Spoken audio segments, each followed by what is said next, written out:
Serbia 0, England 1. So we got off to a good start at Euro 2024 with 3 points. You know, we've been poor in our opening games of not picking up wins in the last 10 tournaments in the Euros. So that is a big positive. But that performance last night left me very disheartened as an England fan watching it, because I've been watching Spain smash it, I've been watching Germany smash it, I've watched Italy come back and play well, and I wanted England to be on that front foot, very positive, very creative, put a marker down and just say, we are here and we are here to win this tournament. And it left me with the same thoughts, and I'm just being brutally honest, the same thoughts of what I've had before the tournament, what I've had after previous tournaments, and there are a lot of questions on Gareth Southgate.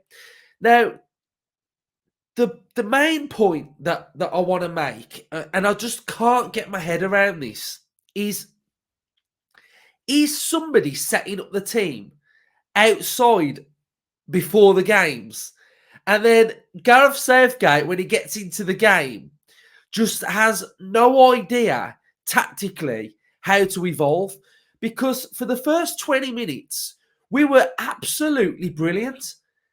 And then as that game goes on and drifts on, and the opposition manager tweaks the system and starts making changes, England get worse.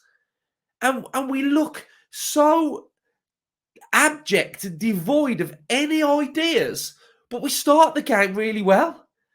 And it just leaves me the conclusion, is Southgate even setting that team up before the game? Because how can you go from being really good to ending the game just awful? Like, at the start of the game, I was like, we look really good. Like, we were saying, like, even my girlfriend was saying, this England side looked different. And then towards the end of the game, at the 90-minute mark, we're like, oh, how crap are we? And it's like, that is rinse and repeat for England. And I just can't get my head around it. Like, so we started the game, and I thought, oh my God, like, the system was fluid, it was free-flowing, it was creative, it was expressive, it looked modern. It looked modern football. Like, we were playing with sort of like 3 centre halves. So Walker was actively tucking inside. We've got Mark Guade drifted across a bit. Stones was that central focal point of our centre half. We've got Trippier, who was just literally standing on that right-hand side, offering so much width. We've got Saka doing the same. We then got Foden, who drifted inside and sometimes was playing on that sort of right-hand side inside area. So he was floating and drifting around here. We got Bellingham. We got Trent set up in that area. We've got Rice holding. And the first 20, 25 minutes, I was like, this looks brilliant. And then as the game goes on, we then sort of just appear to be more in this shape. You've got Foden over there. You've got Trent here. You've got Rice really low.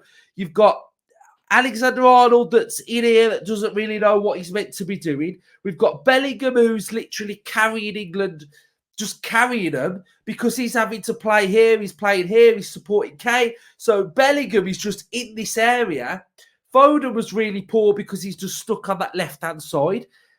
And, you know, for me, Foden, he can't play on the left. He's not a left-sided player. He's not a left-sided winger. Foden for Man City predominantly plays on that right-hand side, and he will tuck inside and he'll play there. So he'll drift inside. You'll have Bernardo Silva, who will start central and move over here. Foden will go central, and then Foden will be in this area. Remember when Foden ripped Villa apart? He was playing in that central area. So sticking Foden over there is absolutely pointless because he's got no pace. He can't exploit on that left-hand side. He can't get to a byline and beat players. That's not his game. So obviously he's going to be out the game.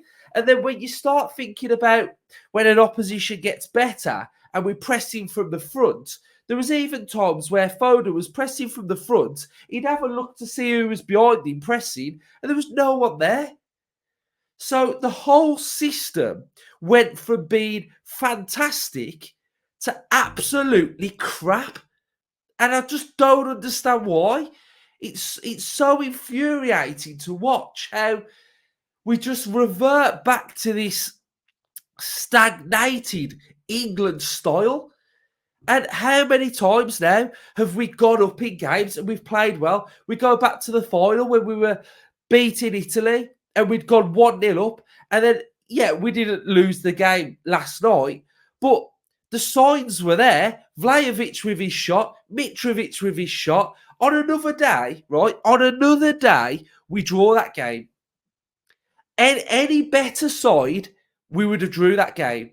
And it's just so frustrating to see how we go from being good to being really crap, and our system just evaporates. So I was really, really frustrated with that performance because initially I was like, brilliant, we look good. And then the other thing that I can't get my head around are why are certain players just unsubbable just because they've got a name or they've got a history or a pedigree of scoring goals? Take Foden off and put Gordon on. Like, it was crying out. It was crying out for Gordon to just pick up that ball, drive forward and run. It was crying out for Ollie Watkins to have some pace and to cause problems, because what ends up happening, right? This is not Villa bias here. This is literally talking tactics. It's honestly what it's all about.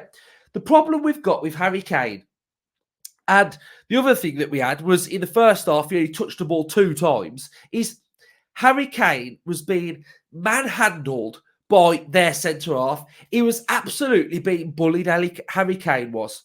And he was coming a bit deeper, which is sometimes fine. But what we needed was somebody to just send one ball over the top for somebody to run onto and ask different questions of their centre-half, because he was so set in manhandling Kane that it needed someone like Watkins who could just turn around, spin off, run behind, and you'd already go to that centre-half. Oh my God, what am I going to do now? I can't go touch tight, because if I go touch tight, he'll spin me and run behind. But no, it's just so predictable. And it was just, for me, I don't care whether Harry Kane is clutch and he can score goals. We needed somebody to run off and run behind. So, I thought Bowen was good when he came on. That was fine. But substitutions, like if we go and have a look now at the momentum bar of the game, right? Momentum bar of the game. First half, England totally dominant. But what can you see before half time? Serbia growing into the game. They're growing into the game. And you start thinking, right, I tweeted at half time, we've got to go up a gear here. We've really got to go up a gear. And then second half, look at this. Serbia, momentum, straight away. England, little bit. Serbia, it's to and fro. Yeah?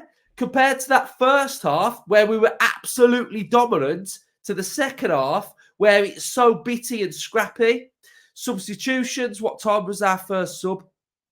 So, England's first sub was Conor Gallagher on 69.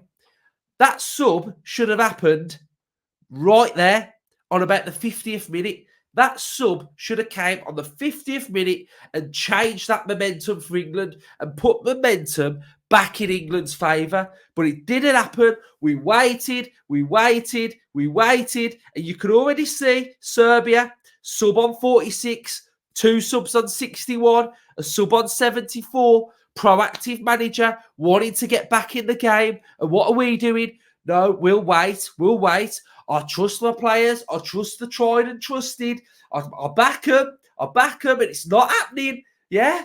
So what I thought before this tournament of Southgate, I still think now, and my faith is sort of diminishing already on our chances. And I know it's only after one game, but the reoccurring theme keeps happening. And I can only say on what I see. So here we've got the average positions from England, right? So what we're talking about with Foden, predominantly on that left-hand side, but you could see when he was drifting across, like what I showed you earlier, it was posing lots of different problems for Serbia to deal with. They couldn't live with his movement. We've got Bellingham's movement. We've got Trent Alexander-Arnold that was good in that first period. But pretty much after that first 25, 30 minutes, it was poor. So how many shots did they have? They had 6 shots, so they had more shots than us. They had keeper made more saves. Passes stats, we had 588 passes, which was, pretty decent. Our build-up was good. We had 527 that were accurate. But, just frustrated, annoyed of how we played because we started well and we just drifted and reverted back to the type. And that Denmark game next, that's going to be difficult. They've already got a point. We knew that this group was going to be tight. So that game's going to be difficult. And I think it's going to be tight between who gets top spot in this group because we've got Serbia playing, is it Slovakia as well that we're in our group? So, what if one of those win? They're on sort of, one of them might be on 4 points, Slovakia. So, frustrated, annoyed, disappointed, and we've got to fix up quickly. So positives, clean sheet, but I was annoyed at how we played. So England fans, let me know how you feel, and we'll see how the comment section's going on how you feel like the performance was. So up the Euros, up the England. We'll see you on the next one.